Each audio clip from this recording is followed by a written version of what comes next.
Hi, the most important activity we do is thinking. What we think is what we are.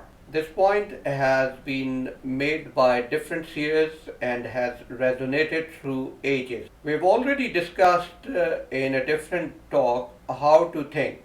Today, let's talk about another important aspect of your life, your judgment.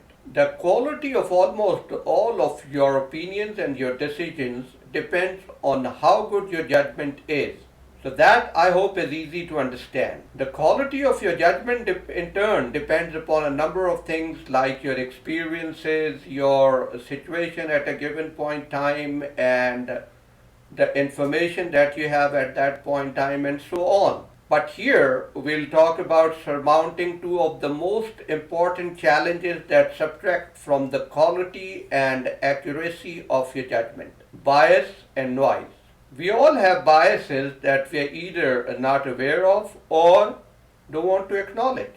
And when it comes to noise, most real life decisions are surrounded by noise. Noise impairs our judgment in more ways than bias does, while letting us feel that we have made an objective judgment to the best of our ability. All organizations, communities, and families produce noise that affects their constituents.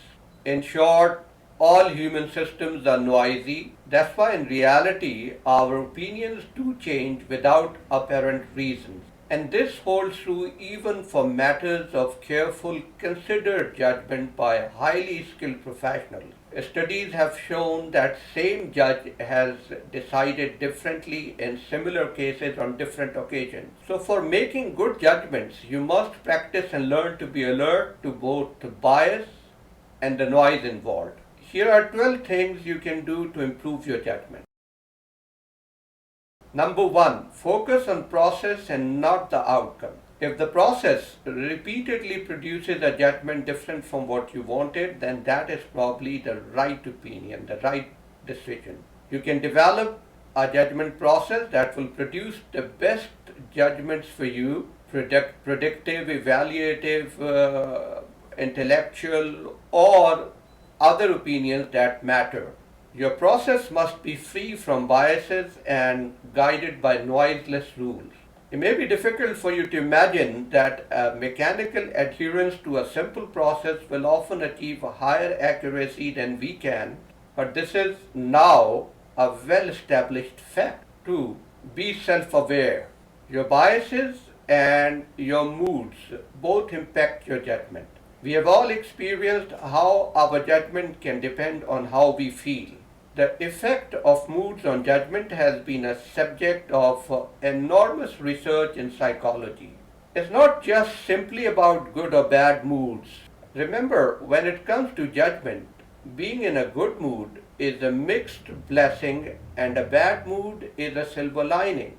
The advantages and disadvantages of different moods are highly situation specific. For example, a good mood can make us accept our first impressions without duly challenging them.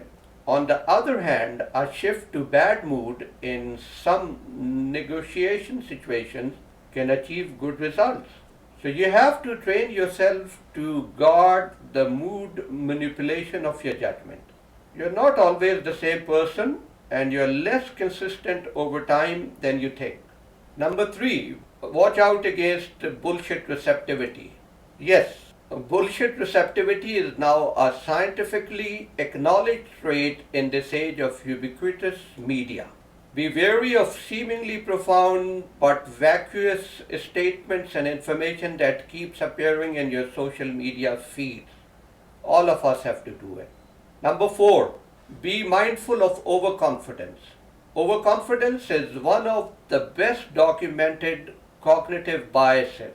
Overconfidence can lead you to make precise judgments from inadequate information. Resist premature intuitions.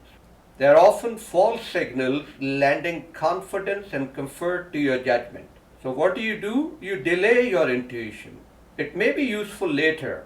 An intuitive choice informed by a balanced and careful consideration of the evidence is far superior to a snap judgment. Be wary of conclusion bias. Quite often we have a prejudgment and start the process with an inclination to reach a particular decision, opinion. When we do that, we let our intuitive system one thinking suggest a conclusion. This impairs our judgment because we then use our deliberate thought, our system 2, to support our prejudgment. Look, bias has an explanatory charisma of its own. I'm sure you come across so many people who come up with plausible rationalizations for their judgment and actually think that these are the real causes of their belief, don't you?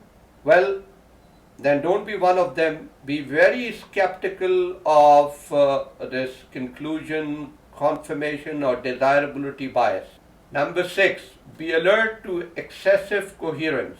Excessive coherence magnifies the effect of initial impressions and reduces the impact of contradictory information. Be willing to change your beliefs in the face of contradictory evidence. Don't fit facts and opinion into a coherent story. Number 7 is designate someone as your bias observer. We are rarely aware of our biases when we are being misled by them. That happens to all of us. And this lack of awareness is itself a known bias in psychology, the bias blind spot. People often recognize biases more easily in others than they do in themselves. This is an established fact. So you can appoint someone whose judgment you trust to observe in you in real time diagnostic signs that one or several biases are affecting your decisions or opinion continuously. This has to be a person who spends sufficient time with you, for example, a colleague, and someone who is not susceptible to serious biases of their own. However, detecting biases is useless unless you are committed to fighting them. So once you know them, you have to fight them. And you remember, don't make yourself a self-appointed bias observer for others. Believe me, you will neither win friends nor influence people. Number 8, develop rules based on your values. So we all have principles or standards. However, they are not of much help unless these standards distill into rules to reduce noise. Let me explain to you. Not driving fast is a standard, but not exceeding 100 kilometers per hour is a rule that eliminates all subjectivity and noise. Similarly, not driving under substance influence is a principle or a standard, but zero tolerance is a rule that leaves no room for noise or discussion. So develop and follow careful rules that will simply drive discretion underground. Too much discretion is noise. Number 9, privilege truth.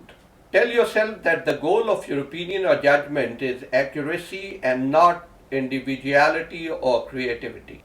Of course, individuality and creativity are needed in many phases of thinking and opinion making. For example, the choice of goals, finding new ways to approach a problem, invention of opinions, and so on. But when it comes to making a judgment about these options, it's best done without the influence of bias or noise. Number 10, take an outside view of the matter. When people apply their unique experience to form a unique view of a situation, the result is pattern noise. You're playing for a team. So the remedy for this problem is to take an outside view of the issue under consideration. Number 11, structure decisions into several independent tasks. Accuracy suffers when impressions of different aspects of matter contaminate each other. It's not much different from how the evidentiary value in a legal case would suffer if different witnesses were allowed to communicate with one another. So you know that different witnesses are not allowed to communicate with one another, and that is normal. You can also avoid this by breaking down a complex judgment into multiple facts-based assessments, making sure that each one is evaluated independently of the others, notwithstanding the noise in your head or your system of conflicting witnesses, emotions, whatever. Number 12, That's an important aspect, which is favor relative over absolute. Don't strive for absolute. Absolute beliefs, absolute judgments, absolute ruling, absolute likes, absolute dislikes. No, life is not that absolute. It's very relative. Relative opinions and judgments are less error prone than absolute ones because they leave the door for change and improvement open. Feel comfortable with relativity. You don't have to be absolute to be right. So I hope you will find it useful to strengthen your judgment and therefore your decisions and opinions. So look, finally remember, you must strive to control these undue influences that can be controlled. This is even more important for decisions or judgments that are formed as a group. Thank you.